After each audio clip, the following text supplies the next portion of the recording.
Bonjour et bienvenue sur YouTube.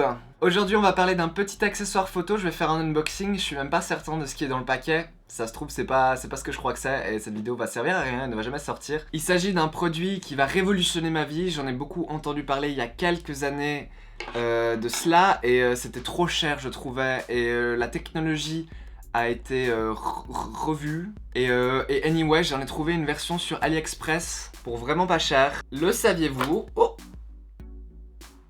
j'ai failli me blesser. Le saviez-vous, lorsque vous enregistrez une vidéo comme celle-ci, il n'est pas recommandé d'avoir une vitesse d'obturation supérieure au double de votre framerate, donc du nombre d'images par seconde.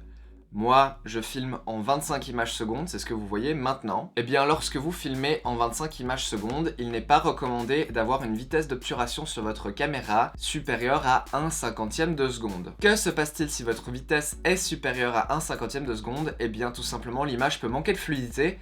Comme vous pouvez le voir, si je bouge mes mains rapidement, vous verrez que ça saccade un peu. Voilà, tout simplement, il a été dit au tout début de l'histoire du cinéma que pour avoir un rendu plus fluide, il fallait utiliser une vitesse plutôt lente. Et en général, cette vitesse idéale se trouve au double du nombre d'images secondes. Donc par exemple, si vous filmez à 24 images secondes, il vous faudrait une vitesse d'1/48e de seconde. Si vous filmez à 60 images secondes, il vous faudrait une vitesse de 1/120e de seconde, etc., etc.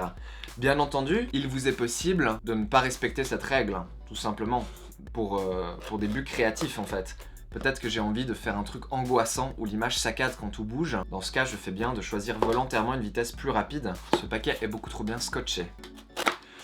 La raison pour laquelle je mentionne ça, c'est que actuellement dans le setup que j'ai, tout simplement, comment je me filme avec les lumières, etc. que j'utilise, mes ISO sont déjà au minimum. 800 ISO, c'est le minimum avec cette caméra quand elle est dans ce réglage-là. Donc si j'ai envie d'avoir une vitesse de 1/50e de seconde, il faut que mon diaphragme soit fermé à 2.8, pour être exact dans cette situation-là. Or, je n'ai pas envie de fermer mon diaphragme à 2.8, tout simplement parce que cela va augmenter la netteté de mon arrière-plan, et j'aime bien que mon arrière-plan soit flou. Parce que voilà, il y a beaucoup de choses dans mon arrière-plan actuellement, c'est pas très joli. Donc je préfère que tout ceci soit flouté à l'aide d'une ouverture bien grande comme 1.4 maintenant. Donc je triche et j'ai monté ma vitesse, et ça manque de fluidité. Il existe cependant une solution adéquate, plus adéquate que de monter sa vitesse, et c'est d'utiliser un filtre ND. Un filtre ND qui est un petit peu comme des lunettes de soleil pour votre appareil photo tout simplement. Le filtre vient ici, dans ce cas, se visser devant l'objectif. Voilà ce que j'ai. Ce petit étui avec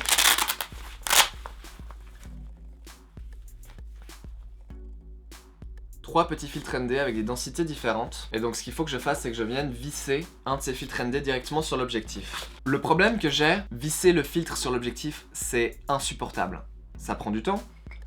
Ça demande de bien s'aligner, sinon vous pouvez foutre en l'air soit l'objectif, soit le filtre. Et une fois que c'est vissé, c'est juste tellement compliqué à renlever si vous avez vissé ça un peu trop fort, etc. Donc, ça fait des années que je cherche une solution. Et la solution existe, elle est là. Ça s'appelle Case. J'ai trouvé ça sur AliExpress pour à peu près 20 € pièce. Dans cette petite boîte, qu'est-ce qu'il y a?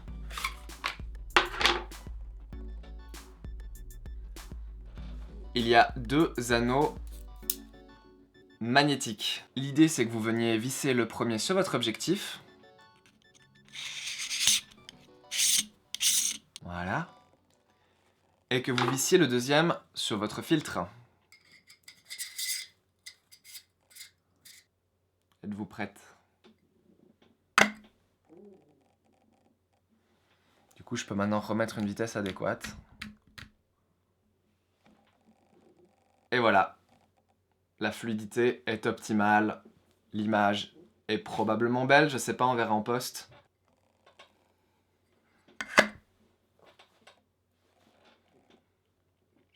C'est absolument génial.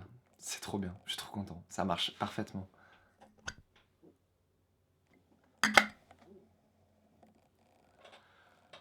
Ma vie! Putain, ma vie! Ah! Anyway, j'en ai commandé tout plein. Là, j'ai fait le foufou. J'espérais que ça fonctionnerait, donc j'en ai commandé directement plein. Idéalement, ce que j'aurais dû faire, c'est en commander qu'un seul pour le tester avant d'en commander plein, mais j'ai fait confiance aveuglément à la compagnie et je crois que j'ai bien fait. Je vais déballer les autres. Le ring adéquat.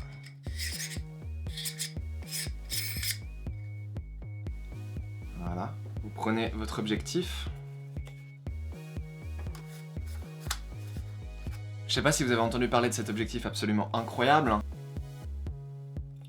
Le Canon 85 mm f1.2. Il s'agit d'un objectif portrait des plus lumineux actuellement sur le marché. La qualité est absolument incroyable. Les portraits qui se prennent avec sont magnifiques.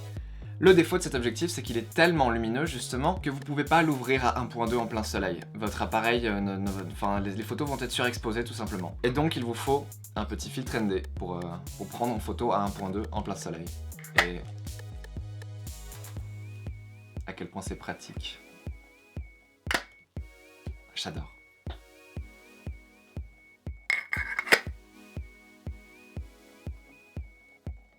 Oh my god, ça tient super bien en plus! Honnêtement, c'est peut-être pas le truc auquel je ferais confiance de me balader avec l'appareil photo autour du cou avec un filtre aimanté dessus. Si je fais ça, je pense que j'ai tout intérêt à désaimanter le filtre et à le mettre dans ma housse le temps que je me balade et de le remettre quand je prends des photos. Heureusement, c'est tellement facile à mettre, c'est pas un problème.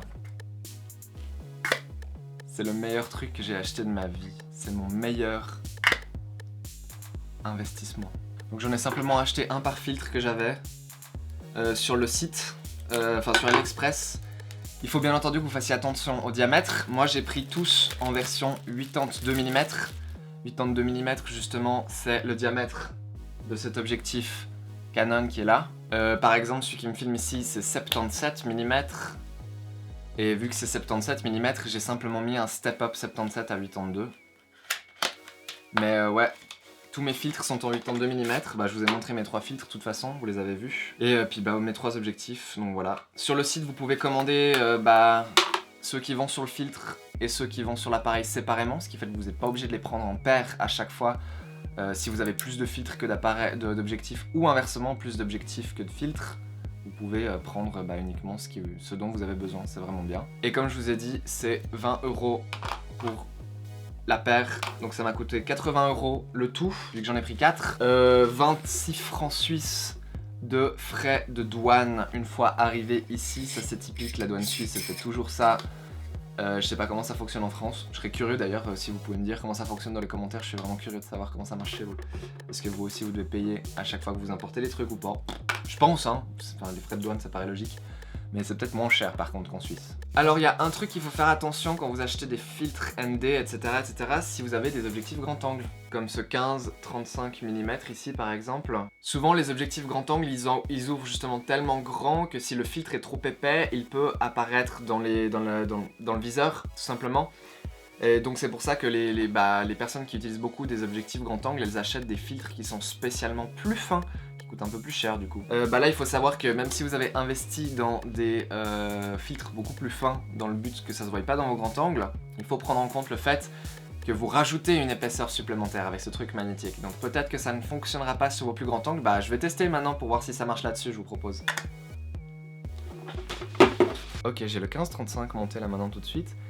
Et j'ai mis un filtre dessus, tout simplement. Et je vais dézoomer à 15 mm pour voir si le filtre se voit dans le champ de vision ou pas.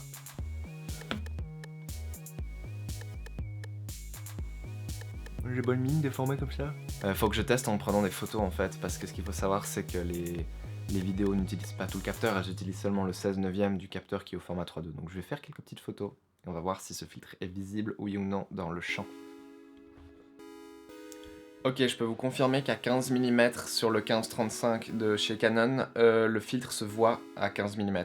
En vidéo, du coup, au format 16/9, ça se voit pas, c'est parfait, mais en photo, on le voit un petit peu dans le cadre, il y a donc des bords un peu noirs. Si vous recadrez très légèrement votre photo au format 4/3, ce que moi j'aime bien faire, j'aime bien les photos au format 4/3, donc je recadre toujours mes photos au format 4/3. Si vous faites ça, vous risquez de ne pas voir suffisamment le filtre pour que cela vous dérange vraiment. Cependant, si vous essayez d'utiliser des filtres avec ce genre d'objectif, je vous recommande d'investir dans des filtres qui sont soit très fins, soit dans carrément Peut-être ces filtres avec des petites plaquettes qui se glissent devant l'objectif, c'est des filtres beaucoup plus chers, qui sont pro, etc. etc.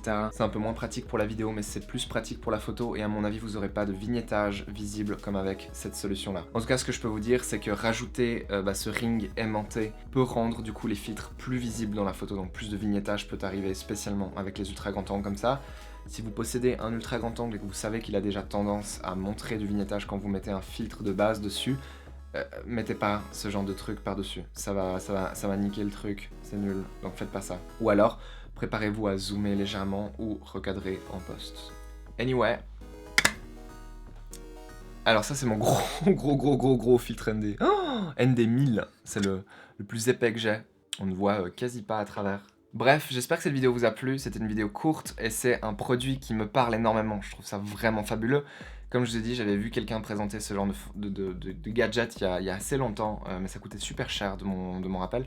Je crois même que c'était un truc qui était venu peut-être de Indiegogo ou de... Merde, comment elle s'appelle ? Kickstarter, voilà. C'était peut-être un truc qui venait même de Kickstarter, mais en tout cas, là, je les ai trouvés sur AliExpress. Je vais vous linker en dessous la boutique. Je sais pas si depuis la France vous pourrez les acheter comme je les ai achetés depuis la Suisse. Puis peut-être qu'en France vous les trouvez sur d'autres sites comme Amazon au final. Hein. Voilà.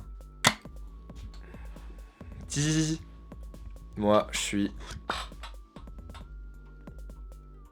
vraiment content. C'est... putain. Oh, je me dois de vous montrer vite fait avant la fin de cette vidéo un petit défaut que j'ai remarqué. Du coup, si vous avez votre objectif qui a dessus le petit ring aimanté, vous aurez un peu plus de difficulté à remettre le cache. C'est possible, on arrive, comme vous le voyez. J'ai l'impression qu'il tient moins bien, mais... ça va en fait. Eh, ça va. Mais je pense qu'il il tient quand même... il tient quand même moins bien que quand il est monté proprement directement sur l'objectif ou directement sur le filtre. Et encore une fois, comme je vous l'ai dit, je vous recommanderais pas, je pense, de vous balader avec l'appareil autour du cou comme ça, avec un filtre aimanté dessus. Je pense que c'est trop téléphoné, que le filtre va juste tomber par terre et s'éclater, parce que ça reste quand même des aimants. Et même s'ils tiennent beaucoup plus fort que ce que je pensais, je suis très content, très content. Je pense que... ouais, je prendrai pas le risque quand même, je ne prendrai pas le risque, et je ne prendrai pas non plus le risque de mettre un gros filtre variable très lourd dessus. Je me contenterai des petits filtres comme ceux que j'ai là, qui sont tout fins et discrets. Anyway. Merci d'avoir regardé. À bientôt.